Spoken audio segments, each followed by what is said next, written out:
എള്ളിന്റെ ഗുണങ്ങളെ പറ്റി പ്രത്യേകിച്ച് ആരോടും പറയേണ്ട ആവശ്യമില്ലല്ലോ അല്ലെ. എന്നാ എള്ള് വെച്ചിട്ട് ഒരു വെറൈറ്റി റൈസ് ഉണ്ടാക്കിയാലോ.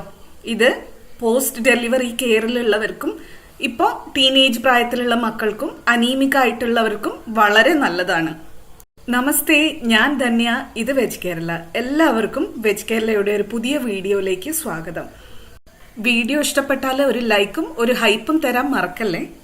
ഈ ഒരു റെസിപ്പിക്ക് വേണ്ടി ഞാൻ എടുത്തിട്ടുള്ളത് 4 ടേബിൾ സ്പൂൺ എള്ളാണ്. ആദ്യം നമുക്ക് എള്ളൊന്ന് തനിയെ വറുത്തെടുക്കാം. ഞാനൊരു പാൻ മീഡിയം ഫ്ലെയിമിൽ വെച്ചിട്ടുണ്ട്. എള്ള് അധികം റോസ്റ്റായി പോയാലും അണ്ടർ റോസ്റ്റായി പോയാലും പ്രശ്നമാണ്. അതുകൊണ്ടാണ് അത് തനിയെ വറുത്തെടുക്കുന്നത്. എള്ളൊന്ന് പതുക്കെ പൊട്ടിത്തുടങ്ങുമ്പോൾ നമുക്കിത് അടുപ്പത്തു നിന്ന് മാറ്റാം. ഇല്ലെങ്കിൽ അതിന്റെ രുചി മാറിപ്പോവും. അത് കരിയുന്നത് നമ്മൾ അറിയില്ല അതിന്റെ നിറം കൊണ്ട്. ഇനി ബാക്കിയുള്ള ഇൻഗ്രീഡിയൻസ് ചേർക്കാം.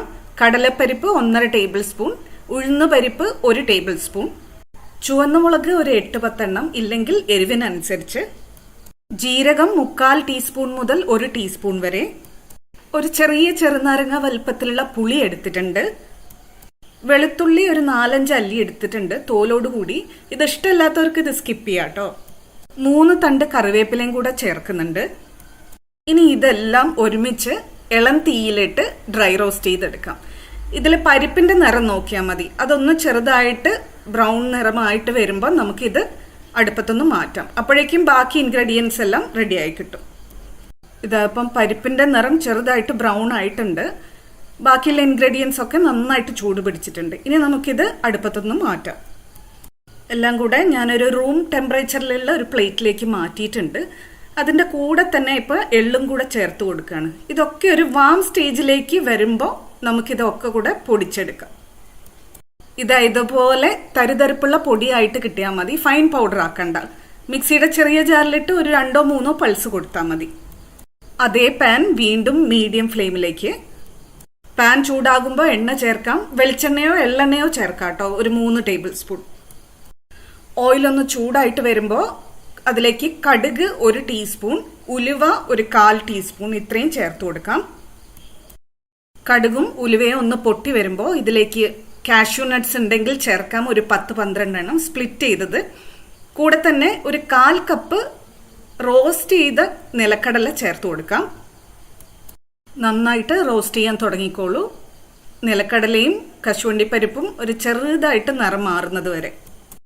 നിലക്കടലയും കാഷ്യൂസും പാകായതിനു ശേഷം ഒരു വലിയ ഉള്ളി നല്ല ഫൈനായിട്ട് ചോപ്പ് ചെയ്തതും 2 പച്ചമുളക് വട്ടത്തിൽ അരിഞ്ഞതും ചേർക്കാം.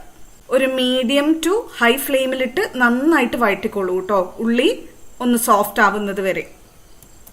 ഉള്ളി ഒന്ന് പാകായി കഴിഞ്ഞാൽ ഒരു തണ്ട് കറിവേപ്പിലയും ഒരു 1/2 ടീസ്പൂൺ കായത്തിന്റെ പൊടിയും ചേർക്കാം. എന്നിട്ട് ഒരു 8-10 സെക്കൻഡ് നേരം ഒന്ന് വഴറ്റിക്കോളൂ കേട്ടോ.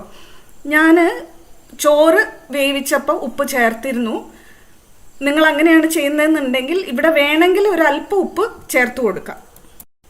ഇനി ഇതിലേക്ക് നമ്മൾ പൊടിച്ചു വെച്ച എള്ളിന്റെ മിക്സ് ഒരു 3 മുതൽ 4 ടേബിൾ സ്പൂൺ വരെ ചേർത്ത് കൊടുക്കാം.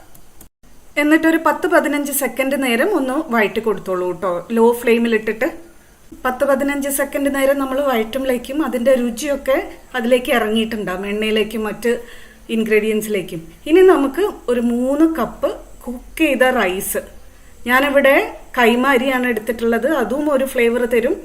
ഏത് അരി വേണമെങ്കിലും എടുക്കാം കേട്ടോ, കുഴപ്പമൊന്നുമില്ല. ചോറ് നന്നായി മിക്സ് ചെയ്ത് കൊടുക്കുന്നതിന്റെ കൂടെ തന്നെ ഒരു അല്പം മല്ലിയിലയും കൂടി ചേർത്ത് കൊടുക്കാം കേട്ടോ. ഒരു ചെറിയ പിടി, ഇഷ്ടമുണ്ടെങ്കിൽ മാത്രം. റൈസ് കുക്ക് ചെയ്ത സമയത്ത് ഉപ്പ് ചേർത്തിട്ടില്ല എന്നുണ്ടെങ്കിൽ ഈ ഒരു സമയത്ത് പൊടിയുപ്പ് ചേർത്ത് അതും കൂടെ അഡ്ജസ്റ്റ് ചെയ്യാം. അങ്ങനെ നമ്മുടെ എള്ളു ചോറ് അല്ലെങ്കിൽ എള്ളും ചോറ് എങ്ങനെ വേണേ വിളിക്കാം, റെഡിയാണ്.